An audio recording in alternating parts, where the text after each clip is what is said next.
Channel में आपका स्वागत है। आज हम द्विध्रुव की अक्ष पर विद्युत क्षेत्र की तीव्रता की बात करेंगे। हमने विद्युत द्विध्रुव और द्विध्रुव आघूर्ण इनके बारे में लास्ट वाले वीडियो में पढ़ा था। आज हम द्विध्रुव के कारण विद्युत क्षेत्र की तीव्रता देखेंगे और तीव्रता भी दो अलग अलग स्थितियों में हम देखेंगे। एक बार जब बिंदु द्विध्रुव की अक्ष पर हो और एक बार जब बिंदु द्विध्रुव की निरक्ष पर हो। पहले अक्षीय बिंदु की हम बात करें। अक्षीय बिंदु पर विद्युत क्षेत्र की तीव्रता ज्ञात करने के लिए पहले अपन कोई एक विद्युत द्विध्रुव मान लेते हैं। यहाँ कोई आपने द्विध्रुव का -q आवेश माना और यहाँ मान लेते हैं +q। इस बिंदु को हम कह देते हैं A और इस बिंदु को कह देते हैं B। ये द्विध्रुव का हम मान लेते हैं मध्य बिंदु। द्विध्रुव में दोनों आवेशों के मध्य की दूरी को हम 2a कहते हैं, यहाँ तक की दूरी को a कहते हैं और इधर वाली जो आधी दूरी है इस दूरी को भी कहते हैं a।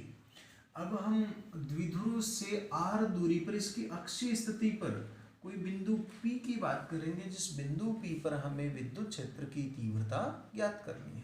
अब द्विध्रुव से r दूरी का मतलब है द्विध्रुव के मध्य बिंदु से r दूरी।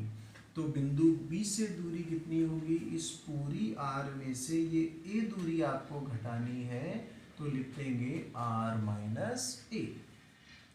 अगली हम कहें यहाँ से, अगर यहाँ से लेकर यहाँ तक की बात करें तो ये तो दूरी r और आगे वाली a, तो इस दूरी को कहेंगे r+a। इस प्रकार से अलग अलग दूरियां हम देखेंगे। अब निकाय में हम बात करें। निकाय में हमारे पास दो आवेश हैं। दो आवेश हैं तो पहले एक के कारण आपको ज्ञात करना है, फिर दूसरे कारण ज्ञात करना है। तो जो a बिंदु पर आवेश है यानी -q, इस आवेश के कारण -q आवेश के कारण बिंदु P पर विद्युत क्षेत्र की तीव्रता को हम EA कह देते हैं। तो EA बराबर हम लिखेंगे, बिंदु आवेश के लिए हमने पढ़ा है KQ/r²। तो यहाँ से आवेश तो Q लिख देंगे और दूरी A से लेकर P तक की दूरी यानी r+a का स्क्वायर, इसको कह देंगे समीकरण नंबर 1। अब +q के कारण +q आवेश लें। इस +q आवेश के कारण P पर विद्युत क्षेत्र की तीव्रता निकालें तो EB बराबर लिख देंगे कि आवेश है Q और दूरी बिंदु B से P तक की दूरी तो लिख देंगे r-a का होल स्क्वायर। इसको EB बराबर KQ/r-a का होल स्क्वायर।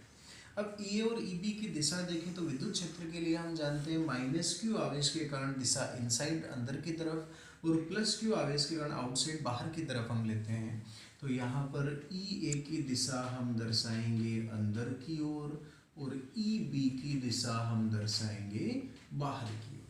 क्योंकि दोनों सदिश हैं और दोनों एक दूसरे के विपरीत दिशा में हैं, तो परिणामी सदिश E नेट बराबर आपको लिखना है EB माइनस में EA। समीकरण 1 और 2 से मान उठाकर आपको EB और EA की जगह पर रखना है। मान रखेंगे तो E नेट बराबर हम कह सकते हैं KQ/r-a का होल स्क्वायर माइनस KQ/r+a का होल स्क्वायर।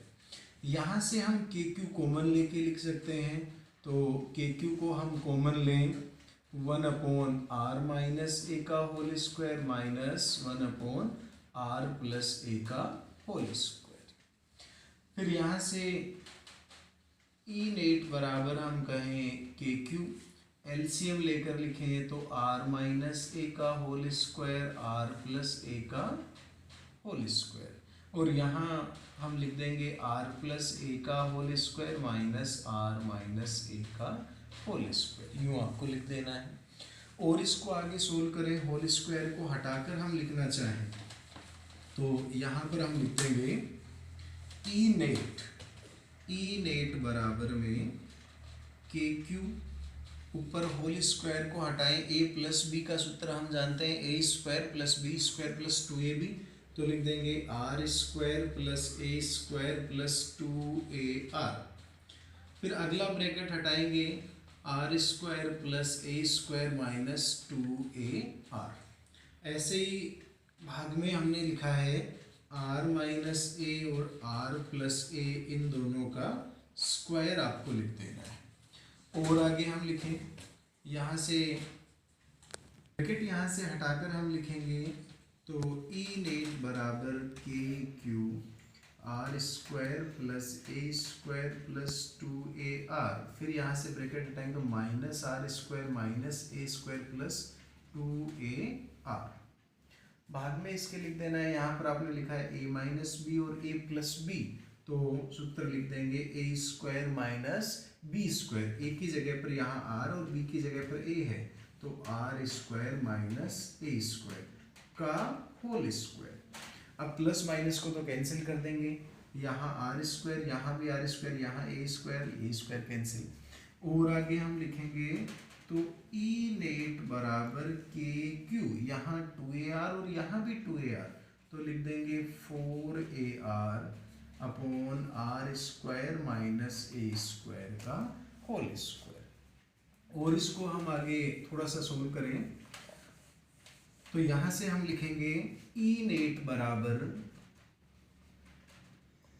के क्यू। अब 4a है, इसको हम यूँ लिख सकते हैं 2a गुणा में 2 upon R square minus A square का होल स्क्वायर। हम जानते हैं q इंटू 2a, इसको कहा जाता है विद्युत द्विध्रुव आघूर्ण, और इसे p से व्यक्त करते हैं तो E नेट बराबर लिखेंगे kp, इस 2 को पहले लिख दें तो 2kp अपन लिख दें r upon R square minus A square का होल स्क्वायर। इसे हम समीकरण नंबर कह देते हैं समीकरण नंबर 3।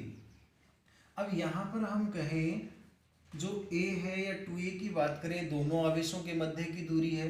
अब चूंकि 2a या a का मान तो बहुत कम होगा और r का इसकी तुलना में बहुत ही ज़्यादा होगा, अतः R square minus A square को हम लगभग आर स्क्वायर के बराबर मान सकते हैं।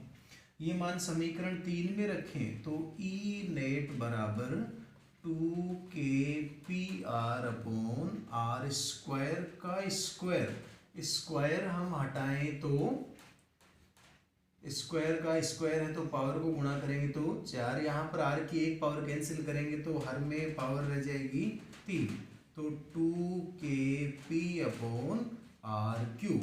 ये आपको यहाँ से लिख देना है द्विध्रुव की अक्ष पर, अक्ष की हम बात कर रहे हैं तो यहाँ से लिख देंगे द्विध्रुव की अक्ष पर विद्युत क्षेत्र की तीव्रता होगी 2kp अपॉन आर क्यूब। अब यहाँ पर दिशा की बात करें, चूंकि हम जानते हैं द्विध्रुव आघूर्ण p की दिशा माइनस से प्लस की ओर, और यहाँ EB माइनस ई है कि EB का मान EA से अधिक है, चूंकि प्लस में मान आया है इसका मतलब EB अधिक है, तो E की दिशा भी इधर है, E और P दोनों समान दिशा में हैं, तो जब सदिश रूप में व्यक्त करेंगे तो हम लिखेंगे E अक्ष सदिश बराबर 2kp सदिश अपॉन आर क्यूब। कहने का मतलब है E और P दोनों समान दिशा में हैं। अगर यहाँ 2kp को नियत माने तो हम यूँ भी कह सकते हैं E व्युत्क्रमानुपाती आर क्यूब। बिंदु आवेश के लिए हम पढ़ते हैं E है वो आर स्क्वायर के व्युत्क्रमानुपाती है, लेकिन द्विध्रुव के लिए हम कहते हैं जो E है वो आर क्यूब के व्युत्क्रमानुपाती होता है। ये हमने द्विध्रुव की अक्ष पर विद्युत क्षेत्र की तीव्रता पढ़ी है। अब अक्ष के बाद द्विध्रुव की निरक्ष पर विद्युत क्षेत्र की तीव्रता ज्ञात करना सीखेंगे। तो यहाँ पर विद्युत द्विध्रुव हम लें, ये जैसे कोई एक आवेश हमने इसका मान लिया -q, दूसरा आवेश हम मान लेते हैं +q। इस बिंदु को हम A कह दें और इस बिंदु को कह दें B। A और B के मध्य की जो दूरी है, इस दूरी को हम कह देते हैं 2a, और ये जो बिंदु है इस मध्य बिंदु को O कहेंगे, यहाँ तक की दूरी A और आगे वाली से इस आधी दूरी को भी कहेंगे A। अब द्विध्रुव की निरक्ष पर ज्ञात करना है तो पहले तो द्विध्रुव की निरक्ष हम लें। ये हमने द्विध्रुव की निरक्ष खींच ली है। यहाँ कोई बिंदु P है, इस बिंदु P पर जो द्विध्रुव से r दूरी पर है, इस बिंदु P पर हमें विद्युत क्षेत्र की तीव्रता ज्ञात करनी है। ज्ञात करने के लिए हम यहाँ से इस प्रकार से एक रेखा AP खींचेंगे और दूसरी रेखा खींचेंगे BP। तो -q आवेश से P तक की दूरी को AP कहेंगे और +q आवेश से B से P तक की दूरी को हम BP दूरी से व्यक्त करेंगे। अब चूंकि निकाय में दो आवेश हैं, एक माइनस क्यू और दूसरा प्लस क्यू, तो पहले माइनस क्यू के कारण पी पर, तो इसको हम ई ए कह दें, तो ई ए बराबर हम लिखेंगे K Q upon R square. R यानी आवेश से बिंदु के मध्य की दूरी, तो इस बिंदु को अपन कहते हैं ए पी का स्क्वायर, इसे कह देते हैं समीकरण नंबर 1। ऐसे ही फिर प्लस क्यू के कारण पी पर, तो इसे ई बी कहें, तो ई बी बराबर होगा के क्यू अपॉन बी पी का स्क्वायर, इसे कह देते हैं समीकरण नंबर 2। अब यहाँ पर हम ए पी और बी पी की पहले बात करें, तो आपके पास दो त्रिभुज हैं, एक है त्रिभुज ए ओ पी और दूसरा है त्रिभुज बी ओ पी। इन दोनों त्रिभुजों की अगर हम बात करें तो दोनों में एक भुजा कॉमन है, एक भुजा बराबर है, दो भुजा बराबर हैं और एक कोण बराबर, तो दोनों सर्वांग सम हैं और इनकी सर्वांग समता से हम कह सकते हैं ए पी बराबर में होगा बी पी। फिर दूसरा हम यूँ कह सकते हैं पाइथागोरस प्रमेय किसी भी एक त्रिभुज में हम लागू करें तो ये कह देंगे कर्ण स्क्वायर बराबर आधार स्क्वायर प्लस में लंब स्क्वायर, तो बराबर में R square plus A square का अंडर रूट या R square plus A square की पावर 1/2। ये अगर मान हम समीकरण 1 और 2 में लिखें तो ई ए बराबर लिख सकते हैं कि Q upon R square plus A square, चूंकि आर का स्क्वायर है तो यहाँ से अंडर रूट हटा दिया जाएगा कि Q upon R square plus A square. इसी प्रकार से हम ई बी का मान लिखना चाहें तो वही लिख देंगे K Q upon R square plus A square, यानी दोनों परिमाण में बराबर है।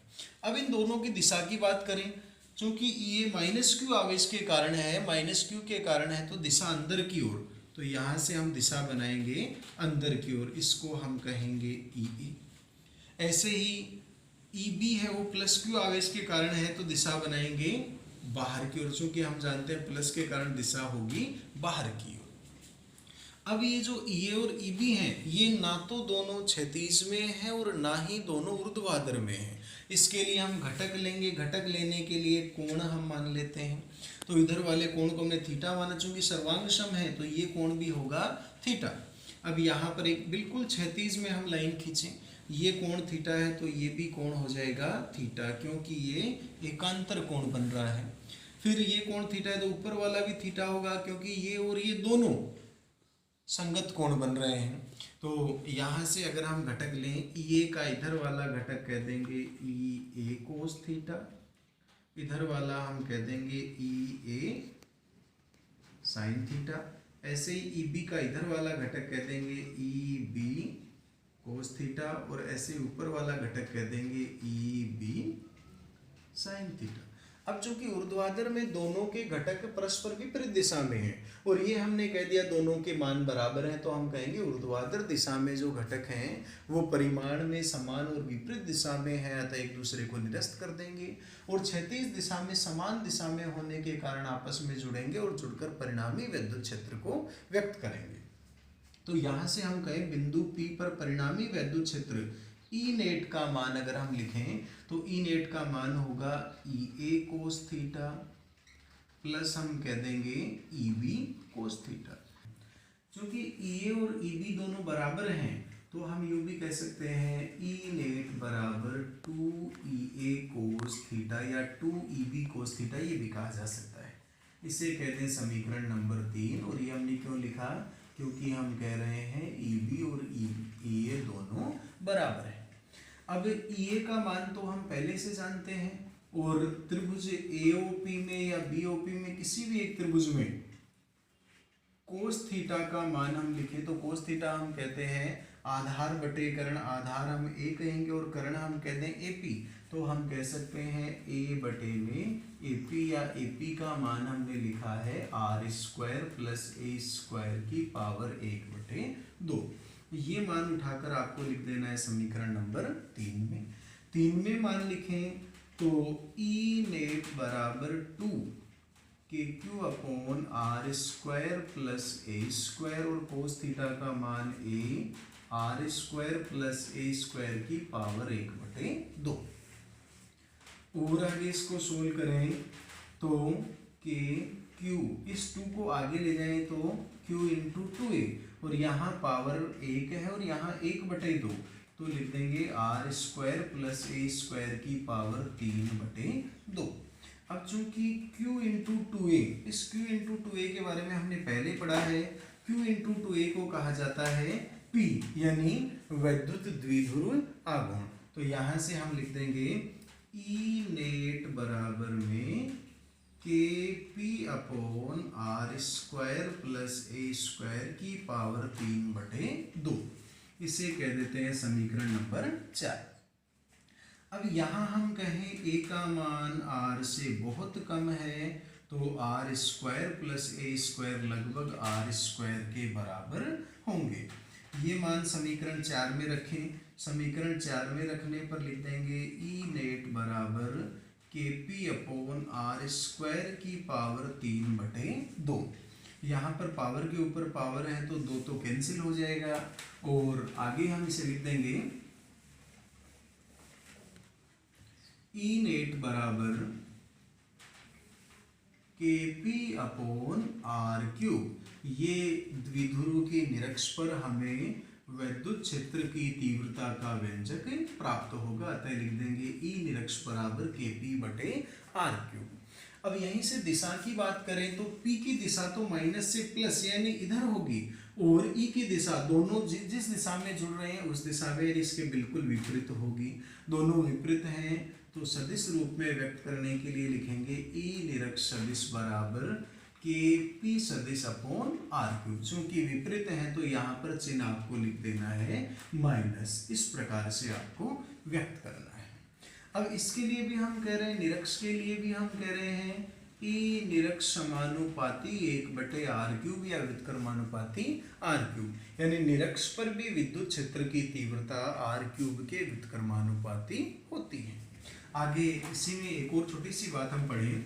हमने x और निरक्ष के लिए 2 सूत्र पढ़ लिए हैं, एक पढ़ा है x के लिए और एक पढ़ा है निरक्ष के लिए। तो एक तो हमने ई निरक्ष बराबर पढ़ लिया है के पी अपॉन आर क्यूब, एक हमने ई अक्ष बराबर पढ़ लिया है 2 के पी अपॉन आर क्यूब।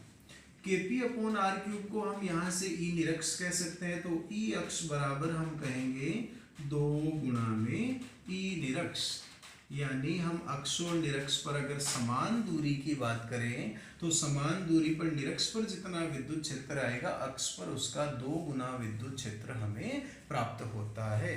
तो ये हमने वैद्युत द्विध्रुव के कारण विद्युत क्षेत्र की तीव्रता ज्ञात की है।